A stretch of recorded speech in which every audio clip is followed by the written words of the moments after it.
ये लड़ाई कब तक चलने वाला है शमीम साहब? इंशाअल्लाह जब तक मेरी हयात रहेगी, क्योंकि जब तक मेरी हयात रहेगी इंशाअल्लाह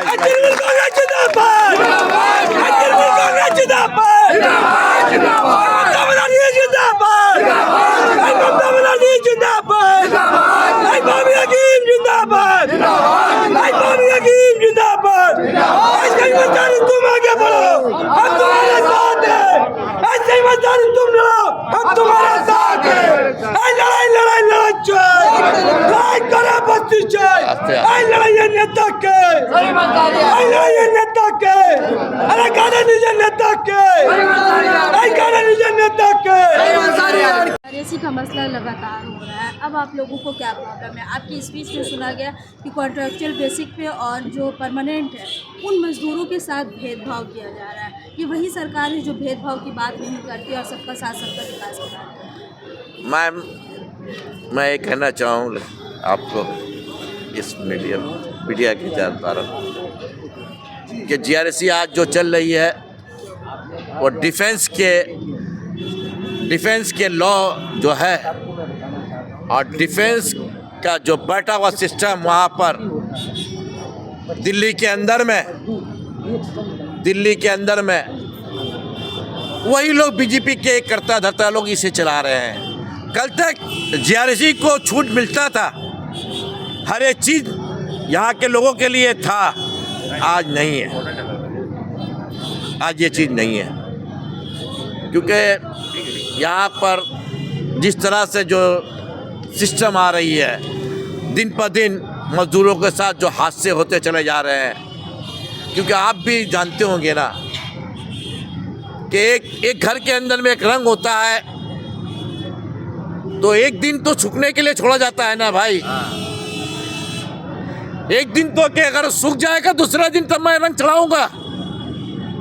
एक जहाज के अंदर में एक ब्लास्टिंग होता है, ब्लास्टिंग के बाद एक प्राइमर मारा जाता है जो जिसके अंदर ब्लास्टिंग का पावर बहुत हार्ड होता है। रात के ब्लास्टिंग का वक्त रात में 8 बजे से लेकर भोर को 4 बजे तक का होता है। ठंडे में वो ब्लास्टिंग होती है जहाज के अंदर में। 4 बजे भोर के अंदर में वो काम शेष हुआ, ब्लास्टिंग हुआ, जहाज के अंदर पेंट हुआ, मार के मजदूर चला गया। सुबह उस जहाज को निकालने के लिए जीआरएसी एक आरबीडी से एक ब्लॉक मंगाया और जो मजदूर जले हैं उस मजदूर के साथ यहाँ का लोकल का नौजवान भी मौजूद था। साथ में एक मिस्त्री के साथ एक हेल्पर जाया गया और वो ब्लॉक को लगाने की कोशिश किया। वहाँ ब्लास्ट हुआ जिसके कारण वो दोनों जल के मर गया।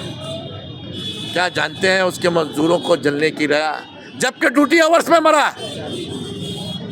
जीआरएसी के साथ में लड़ते लड़ते उसके परिवार को जीआरएसी क्या देती है मालूम है? 10 लाख रुपया प्लस मैंने एसआई से 35 लाख रुपया दिलाया, पीएफ से मैंने 16 लाख रुपया दिलाया। उसके मैं मजदूरों के परिवार को लिए ये किया। शमीम साहब, आपको मजदूरों का मसीहा कहा जाता है, यहाँ के मजदूर भी आपको कहते हैं। मेरा सवाल ये है कि जो खुराक में या फिर अनाज में जो ये भेदभाव किया जा रहा है, आपने कहा उन्हें कैंटीन में जो अलग खाना दिया जा रहा है, जो कॉन्ट्रैक्चुअल बेसिक पे जो मजदूर है, ये कितना हद तक का सही हो रहा है? इसको लेकर के ही क्या आपकी ये लड़ाई है? मेरी लड़ाई ये तो बहुत दिनों से चल रही है, आज की नहीं सर। मैं जब से ट्रेड यूनियन के यहाँ पर मैं दाखिल हुआ जीआरएसी के अंदर, जब से लड़ाई चल रही है। क्योंकि खाने में पहले सोडा मारा जाता था, जिसके कारण मजदूर जो है ना खाना चावल जो खाता था ना, तो चावल बेसिक खाता था, जिसके कारण आज के डेट में अगर सोडा मार दिया था तो पेट के अंदर जाने के बाद फूल जाता है, खाना कम खाता है। क्योंकि जो मिस्त्री हजरात हैं बनगांव, उल्लू बेड़िया और सब जगह से आते हैं, बर्दवान, ये सब जगह से आते हैं मजदूर। मैंने जब कैंटीन चालू किया था, विश्वास कीजिएगा आने वाले टाइम में उसी माँ बहनों ने मुझे ये दिया, ये दुआ दिए कि भाई मैं अपने शौहर के लिए 5 बजे भोर से उठ के मैं खाना पकाती हूँ, अपने शौहर को देती हूँ। 7 बजे वो ट्रेन पड़ता है तो 8 बजे जीआरएसी के अंदर में काम में जाता है।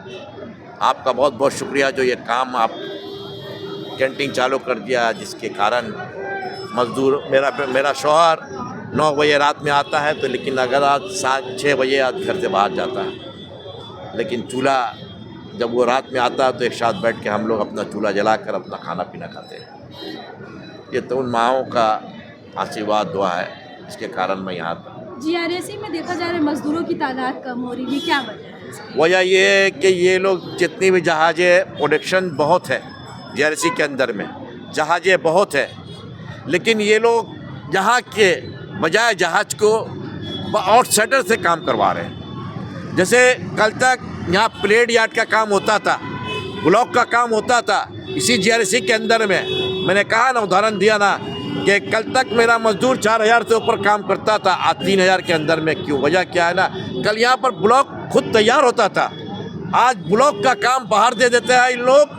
आप पानी के जरिए ब्लॉक को लाकर फिर जहाज के अंदर फिटिंग कर दिया जाता है।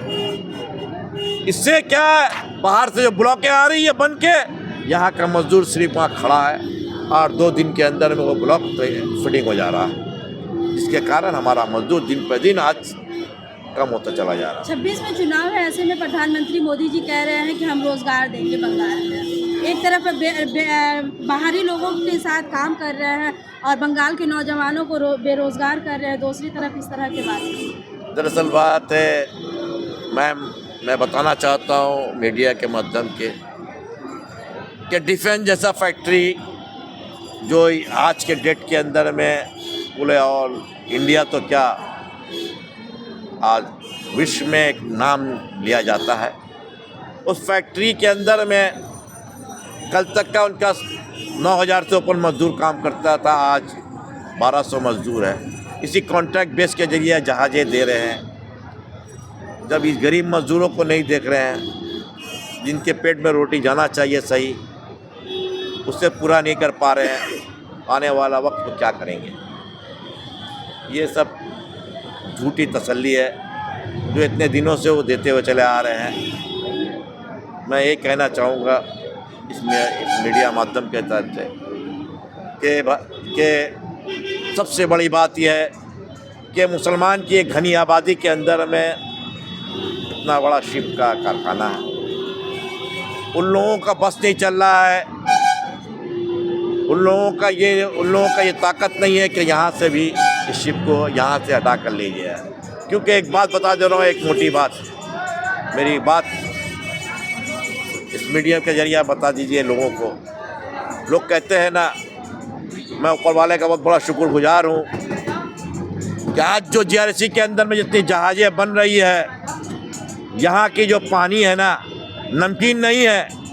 अगर प्लेट के अंदर में अगर वेल्डिंग किया जाता है तो वो प्लेट बास्ट नहीं होती है, क्योंकि यहाँ की खारा पानी की वजह से, इसी खारा पानी की वजह से पश्चिम बंगाल के अंदर में ये खारा पानी की वजह से, और यहाँ के गरीब मजदूर और यहाँ के जो हैं इनके खारा पानी की वजह से इनके तमाम जहाज़ें ज़्यादा से ज़्यादा डिलीवरी हो रही है।